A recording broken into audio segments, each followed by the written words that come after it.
What if the biggest blood sugar mistake has nothing to do with what's on your plate?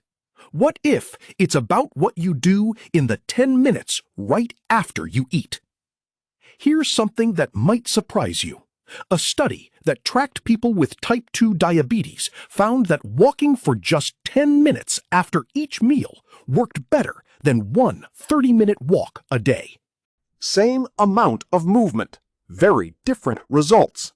Timing changed everything. I'm Dr. Ethan Kent. Over the years, I've worked with thousands of patients on heart health and metabolic health, and one thing keeps showing up.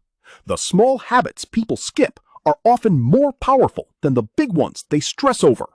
Today, I'm walking you through the 4 most powerful moves for keeping your blood sugar steady after meals. We'll rank them from foundational to life-altering, so you understand not just what to do, but why each one matters before the next. Before we start, tell me in the comments how old you are and whether you check your blood sugar regularly. I read every comment and it helps me know who I'm talking to. Here's something worth sitting with. Your doctor can tell you what your numbers mean. Blood sugar too high, blood sugar too low. But most visits never get into exactly when you should move to bring those numbers down. That gap is what we're closing today. We have 4 moves ahead. Stick around, because the last one only works once the first 3 are already in place. Let's start with the simplest move on the list. This is the one that costs nothing, takes almost no planning, and still makes a real difference. Here's the mechanism in plain terms. When your muscles contract, they act like a door swinging open. Glucose moves out of your blood and into your muscle cells to be used as fuel. This door does not need insulin to open. Your muscles pull the sugar in on their own, just by moving. A controlled study looked at what happens when people walked briskly for 30 minutes after eating, compared to people who simply stayed seated. The walkers showed a much smaller rise in blood sugar after the meal. The seated group's blood sugar climbed higher and stayed higher for longer. Now, here's the part that matters for you. This works whether you are 70, 80, or dealing with joint pain, stiffness, or a slower pace than you used to have. You do not need to move fast. You do not need to move far. The muscle only needs to be active, not athletic. There is no equipment to buy, no membership to sign up for, no app to track. Just your own 2 legs and a little bit of floor space, indoors or out. Here is your first step. Pick one meal today. It can be breakfast, lunch, or dinner. After that one meal, get up and walk for a few minutes. Around the house, down the driveway, around the yard. It does not need to be long or perfect. It only needs to happen. Once this becomes easy, we will build on it. This is your foundation. Everything else on our list rests on top of it. Now that you have the foundation, let's talk about timing. This next move is not about walking longer. It is about walking sooner. Recent research compared 2 approaches. One group walked for 10 minutes right after eating. Another group waited half an hour, then walked for 30 minutes. You would think more time walking means better results. But the 10-minute walk done right away significantly lowered the peak rise in blood sugar. The longer, delayed walk did not show the same clear effect. This tells us something important. Your body's window for using that after-meal glucose is short. Moving early, even briefly, catches that window while it is open. I want to tell you about a patient of mine named Margaret. She was in her 60s, active in her community, but she kept putting off a full 3-minute walk after dinner. Some nights she was tired, Some nights her knees ached. Some nights she simply forgot. When I explained that 10 minutes, taken right away, could work just as well, something shifted for her. 10 minutes felt possible on nights when 30 did not. She started walking to her mailbox and back right after her plate was cleared. Within a few weeks, it was simply part of her evening, no different than washing a dish. That is the real lesson here. The short walk is not a lesser version of the long one. For many people, it is the version that actually gets done. Once this becomes automatic, something you do without thinking, we are ready to add a second layer on top of it. This next move takes what you have learned so far and stretches it across your whole day. There is a study that speaks directly to people like you. It looked at older adults who were at risk for poor blood sugar control, people managing the same concerns many of you are managing right now. In that study, splitting movement into 3 separate 15-minute walks, one after each meal, led to real improvement in blood sugar control across a full 24 hours. This was not a study of young athletes or people without health concerns. It was built around people in a similar stage of life to you, facing the same worries about energy, weight, and blood sugar. That makes this finding feel less like a theory and more like a mirror. Here is what makes this move different from the last one. It is not about picking your best meal of the day and walking after it. It is about spreading your movement across all 3 meals, breakfast, lunch, and dinner, 15 minutes each. Not one long walk carrying the full weight, but 3 smaller efforts working together throughout the day. Think of it like paying a bill in 3 smaller payments instead of one large one at the end of the month. Each payment is easier to manage, and together they cover the same total amount. Your action step is simple. Choose all 3 of your meals today. After each one, walk for about 15 minutes. It does not need to be the same route each time. It only needs to happen 3 times, spaced through your day. Before we get to the final move, let's clear up something that stops many people before they even start. There is a common belief out there. It says that exercise only counts if it is long and hard. A short stroll feels too small to matter. A real workout, the thinking goes, needs sweat, effort, and at least 30 minutes on the clock. If you cannot do that, why bother at all? But think back to what we already covered. The 10-minute walk taken right after eating outperformed the 30-minute walk that started later. That is not a small detail. That is the opposite of what the long and hard belief would predict. This matters because effort anxiety, the worry that you are not doing enough, keeps a lot of people from doing anything. Someone with sore knees or low energy might skip movement entirely because 30 minutes feels out of reach today. But you do not need 30 minutes. You do not need to sweat. You do not need to feel exhausted afterward.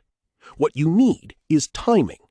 A short walk taken at the right moment is not a consolation prize. Based on what we have already seen, it can be the more effective choice. So, if you have been holding back because you thought a quick walk would not count, let that go. Your body responds to when you move, not just how long you grind through it. That single shift in thinking is often the difference between a habit that lasts and one that never gets started. Now we arrive at the move that ties everything together. This is the one I promised at the very start, the one that only works because you already have the first 3 moves in place. Here is the clearest evidence we have. In a recent study, people who walked for 10 minutes right after eating had a peak blood sugar reading of about 164. The people who did not walk at all had a peak reading of about 182. That is not a small gap. That is nearly 20 points lower, just from 10 minutes of walking, timed correctly. This works no matter your age or your starting fitness level. What matters is not how strong you are. What matters is how soon you move and how consistently you do it. Let's walk through exactly how this looks, step by step. Finish your plate. Do not let it sit in front of you for another 20 minutes while you relax. As soon as you are done eating, stand up. Within 10 to 15 minutes of that last bite, be out the door, or at least out of your chair and moving. Walk at a pace that feels comfortable. Not a stroll so slow it barely counts, but not a rushed pace either. Somewhere in between, like the pace you would use walking through a store, in no particular hurry, but clearly moving. Keep this going for 10 minutes. You should be able to hold a conversation the whole time without running out of breath. When you finish, you should feel a little warmer, a little more awake, and nothing more. No strain, no exhaustion, just movement done at the right moment, doing its quiet work underneath the surface. Here is where these moves stop being separate ideas and start becoming one system. Think back to what we covered. A short walk after one meal, just to build the habit. Timing that walk right after eating instead of waiting. And spreading movement across all 3 meals instead of leaning on just one. On their own, each of these helps, but they were never meant to work alone. Picture your day laid out in front of you. Breakfast, then a short walk. Lunch, then another. Dinner, then a third. Each walk only takes 10 to 15 minutes. None of them feels like a workout. But look at what happens underneath the surface. Instead of one blood sugar spike rising and slowly falling 3 times a day, you have 3 smaller, gentler rises, each one caught early and brought back down before it climbs too high. This is exactly what the research on older adults showed us earlier. It was not one long walk that improved blood sugar control over a full 24 hours. It was 3 separate short walks placed after each meal, working together. The all-day improvement was not a side effect of any single walk. It was the result of the pattern. This is the real shift in thinking. You are not trying to find one perfect, powerful walk each day. You are building a rhythm, meal after meal, day after day. Each walk supports the next. None of them needs to be perfect. They only need to keep happening. Stack these 3 habits, and you have quietly turned every meal of your day into an opportunity instead of a risk. Let's bring everything together into one simple picture. Move 4, the headline move, a 10-minute walk, started within 10 to 15 minutes of finishing your meal. Move 3, spreading your movement across all 3 meals instead of relying on just one. Move 2, walking right after eating instead of waiting, because timing matters more than length. Move 1, the foundation, a short walk after just 1 meal a day to get your body used to moving. That's the full countdown, 4 moves, each one building on the one before it. Here is your simple daily checklist, something you can follow without overthinking it. Walk after breakfast. Walk after lunch. Walk after dinner. Keep each walk under 15 minutes. That's it. No calorie counting. No special equipment. No long sessions eating up your whole afternoon. Just 3 short walks, placed at the right moments in your day, working quietly together behind the scenes. Print this list if it helps, or simply picture it each time you finish a plate. Meal, then movement. Meal, then movement. Meal, then movement. 3 times a day. That's the whole protocol. Before you go, I want to leave you with one thought. It does not matter if you have spent years sitting after meals without a second thought. It does not matter if today is the very first time you have ever heard any of this. It is never too late to start. Your body is still listening, still ready to respond, no matter your age or how long these habits have gone unused. So here is my question for you. Which of these 4 moves are you going to try after your very next meal? Tell me in the comments. I read them, and I want to know where you are starting from. If this video helped you, take a moment to like it and subscribe if you would like more videos like this one. Share it with someone in your life who could use a simple, low-effort way to protect their blood sugar, whether that is a spouse, a parent, or a friend. And remember what we talked about at the start.